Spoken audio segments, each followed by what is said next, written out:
Hello. I told Lucy that I was going to bring a stool out, so it'd make me feel like I was more at the potter's wheel. But it's more like when I get so nervous, I don't have as far to fall, so I pass out. Anyways, so I'm going to talk today about finding experience, strength, and hope. So more than anything, it's going to be a story about hard work and perseverance. I came to Bloomington. Well, I'm a local artist. We established that. I'm a potter. And I'm going to ask myself some questions here, and I'm going to just answer them. It's probably better that way. So how did I get here? Oh, geez, I followed a significant other here. And eventually, she decided to leave Bloomington. And I decided that, well, I love Bloomington, and I wanted to make it my home. So I did. But I needed to make money. So what I'd end up doing is I'd go out and I'd take teaching gigs at local artists or at local universities. Adjunct. Ugh. And yeah, right, yeah. And I would take these gigs, but I would always find myself sleeping in the back of my truck, or I'd end up living in the back of my truck. And I decided I didn't want to do that anymore. It was horrible. So I realized how important my surroundings were, like vitally important my surroundings were. So being back in Bloomington, I decided, well, I'll just I'll figure this out my own way. Because my surroundings either are going to pull me in and ground me, or what they tend to do is push me away as well. So I decided that Bloomington was the right place for me. So I decided I was going to start my own business. It was going to be a grassroots business. I decided to call it the Bloomington Clay Studio.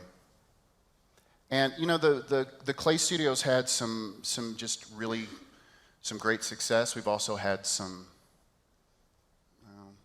bumps in the road, some pretty big bumps in the road. We actually had some battles I had some battles with my neighbors and with zoning. And it ended up closing my studio down and the teaching facility. And that was, I don't know, that was pretty, at the time, that was really crappy. I was like, now what am I going to do? And what it ended up doing was push me towards my community in Bloomington, in downtown Bloomington. I had to find a new home. So that's what I did. I decided I was going to move into town. The funny thing was I had zero money, zero.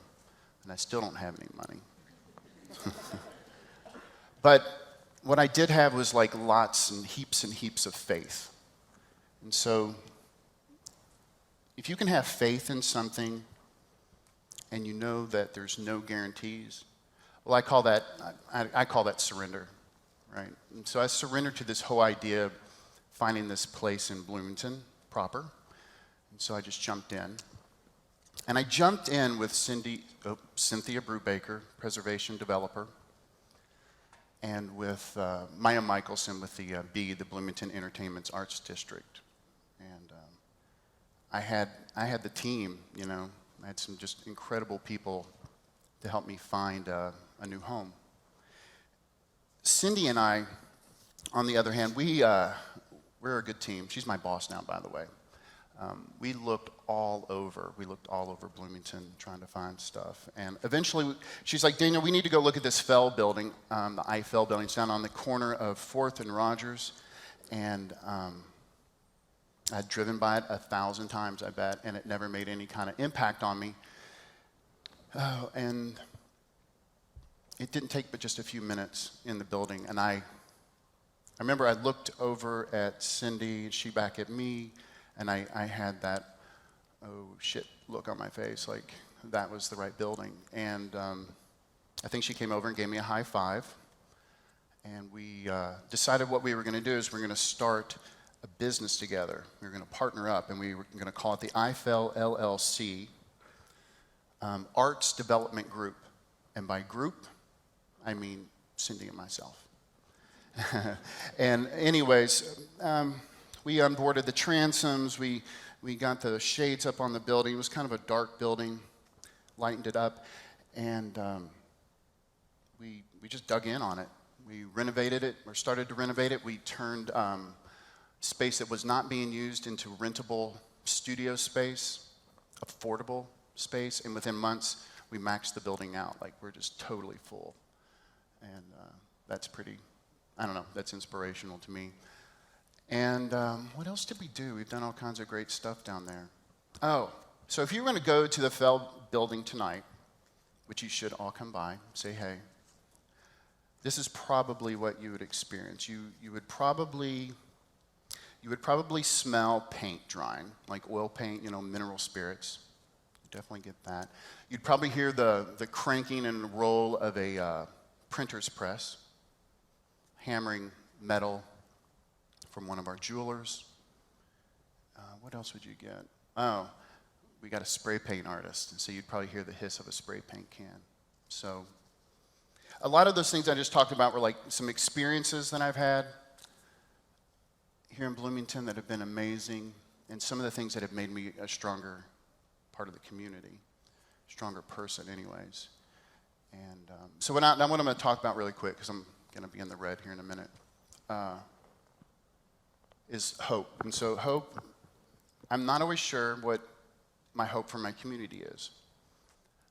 Hope tends to be one of those words that it's way overused, like potential. You've always heard, the potential for something. Oh, I got potential. And it's not put into action enough. So at the Fell building, we like to hear questions like, what if? Thinking about that, lifelong learning stuff. But more than anything, if I had hope for, my community, would be that the artists would pay really close attention to their surroundings. They would take care of their community, and then in return, they would allow their community to take care of themselves. So that's all I got.